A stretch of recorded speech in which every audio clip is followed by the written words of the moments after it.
Every year, Canada exports more than $7 billion worth of seafood, and most of that goes to the United States. Well, right now in Boston, Canadian suppliers are attending the largest seafood trade expo in North America. And understandably, the big concerns there are tariffs on Canadian seafood put there by the U.S. and China. So joining us from Boston this morning for a closer look is president and co-owner of Atlantic Canada-based Ocean Choice International, Blaine Sullivan. Good morning. Good morning. Listen, you're there, we're here, so tell us, what's the atmosphere like at the Expo this year? What are you hearing from other attendees?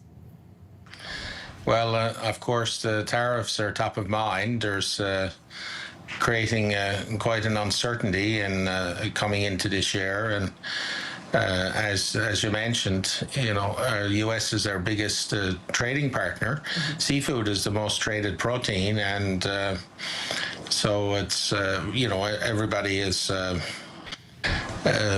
wondering what to expect. Is quite a 25% tariff will cause quite a disruption in the business. Well, and talk to me about if you're hearing it just from Canadians, if you're also hearing it from the American side as well. Well, absolutely. I mean, the question is, who pays? Mm-hmm. And, you know, most likely it's, you know, some of this will be passed on to consumers. It certainly costs the Canadian seafood sector hundreds of millions for sure. So I think everybody is, you know, everybody is going to pay some share of this. Is really not good for our business, and is a concern for the seafood sector in general. One thing that's been interesting to come out of this trade war is how Canadians are getting to know the different industries and the trade that goes on back and forth. A lot of people know about auto parts and how many times it crosses the border. What people might not realize is the same thing happens with seafood and seafood processors about things going back and forth. Can you explain to us how closely intertwined the U.S. and Canadian markets are?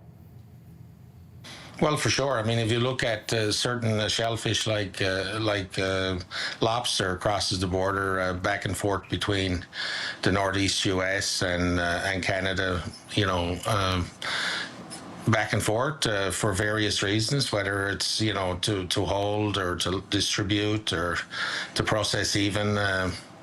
You know, mostly in our case, we're exporting to the U.S. and there are closest trading partner. I believe it's about close to 2/3 of Canadian seafood ends up in the U.S. Wow. And you've got this double whammy because you've got incoming tariffs from both China and the U.S. How is that going to affect your business directly? Absolutely. We're, you know, that's really the uncertainty now on how everybody is going to manage this. It's 25% is not a small number. In many cases, it's, you know, it's mostly more than the margin on seafood. So there's definitely hundreds of millions of dollars at risk from a Canadian perspective in both China and the U.S. And, you know, it's, we're the uncertainty and how we're going to navigate this is certainly the topic of discussion here in Boston. So how are you planning to navigate it? I mean, is there talk of reaching out to other markets? We can diversify, but that takes time. And, you know, to replace on certain species, we have a better opportunity to diversify more quickly. And one of the bigger items discussed from a Canadian perspective at this show is snow crab. The season is about to start. Mm-hmm.